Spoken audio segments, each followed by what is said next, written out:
bit of energy to to pay attention to one more presentation or a couple of presentations. By this time, I think we have talked about these topics a lot. It means like we can see it from the good point of view, and is that we are all connected somehow. Because yeah. So I basically would like to deconstruct a little bit what is this about. So research design and design-oriented research are back to tell stories from data. So what I would like to highlight from this is that from my master's thesis in technology enhanced communication, is a master at the Lugano University. I wanted to do something more action-oriented and to reflect this in the results, to reflect this in the outcome. And I wanted to explore a bit how the stories can emerge from data. Okay, so this is an overview. We heard already about the React project that Sarah talked about yesterday, and we already know what community multimedia centers are. But just to review a little bit, there are public access venues for ICTs in which people are able to use the telecenter services, and also there's radio broadcasted in local languages, so we remember that. So, the React project. This is a very big project, as you heard from Sarah, and there are many methodologies involved, different sets of data, surveys, interviews. But I wanted to show you a little bit what was my little part on it. So, let's say I wanted to take into account that they want to take some actions for improvement at the end, so that was important for me, and that there is like a social focus. That was something that. And also the location, because the population the data that I worked from, they are the people who are in the location. They are not the stakeholders outside, but they are users and staff. So they converge in the location. So a little bit of background. This is important because it was like, it shapes kind of the outcomes. And I really, since this is a session about research design, I want to make a focus on methodology and what the results are supposed to be and what shapes the results. So I think my results will be shaped. They're still preliminary, but they will be shaped by the fact that I have a background in cultural anthropology, but my master is in design communication, so that's also important. The photoelicitation methodology, which I will explain later, and the presence of qualitative analysis is the kind of data that I was analyzing, and of course the ICT4D literature, which shows us that there is. Well, first I've seen a lot about the failure thing that that we have all talked about, and especially about the research, the design actuality gap. So I was wondering how those of us who are working with data about reality can help those who are implementing. And yeah, ICT4D is a practical field by definition. So. The armchair anthropologist paradox. I wanted to explain this only because as an anthropologist, you are used to go there and see the reality by yourself and do ethnography, and that's somehow how you legitimate and you validate what you're saying. But in this case, I didn't go there. I have never been to Mozambique. I wish I could go one of these days, but I haven't. So, yeah, and it comes from the 19th century anthropologists. They used to derive their conclusions from data collected by others. So this data became a sort of derogatory term after. Anyway, so methodology. I work with, this is a photoelicitation methodology. It involves the person are asked to take 3 pictures.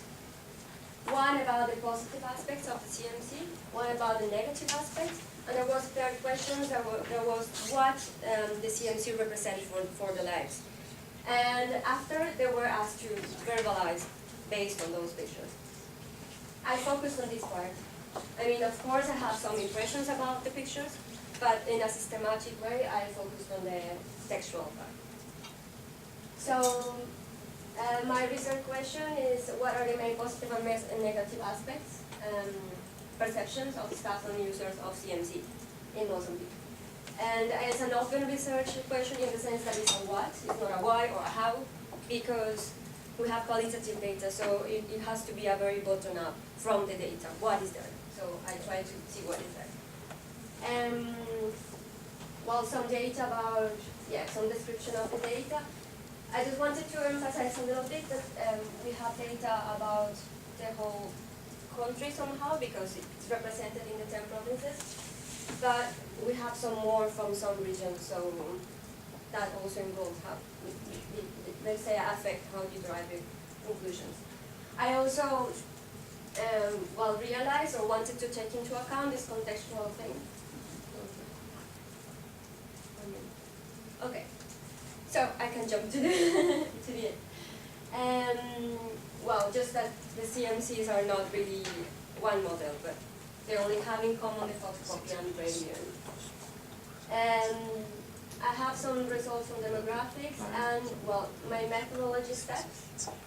I did that, so let's see, the photo taxonomy. So first we grouped, we tried to make a first taxonomy based on the pictures, and just to see the most general topics, right? Then I made a thematic analysis, a very inductive thematic analysis from the interviews. Those are the themes that I found. Then I tried to do comparisons between different themes and cross-reference with, for example, demographics like gender, and of course there are some results for each comparison, gender, education, among themes. And then I conducted a cluster analysis, which basically allows you to group subjects or group people by similarity. So it helps you to measure the similarity of different interviews by the themes that I found. So this helps me to group the data. And after that, I drew some user typologies and staff typologies from the cluster analysis. And the final outcome, I wanted it to be a bit more narrative, because I wanted somehow to make them readable or understandable for someone who really wants to design something. So I'm not myself a designer, but I would hope to be able to communicate with designers, because that's like my latest studies are about it. So I took inspiration from the user-centered design, and they use personas and scenarios in order to design interactive applications. So the personas are like fictional characters, but they're based on data, so they're not they're not completely fictional.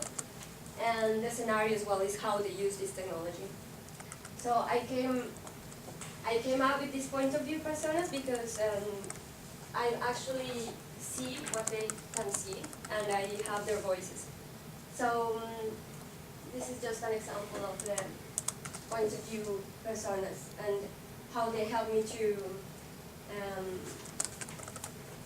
wrap up the results that otherwise would be descriptive, like with charts. And so yeah, you can see here the role, their motivation, and I also put some verbatims there. Persona silhouette is representing I tried to represent the gender. Okay, so just some final thoughts. This is not at all something that I can prove, but it's something I felt through the analysis. And that is the narrative outcomes they might have, like an explanatory power, or they have for me. At least it helps me to wrap up all this complexity of the qualitative data. Also that it's a bit of room for creativity. I guess probably this is not the most creative result, but I hope there is a room for creativity on the outcomes, and I think we've seen this during this symposium a lot because the formats really help us to, the different formats help us to understand better.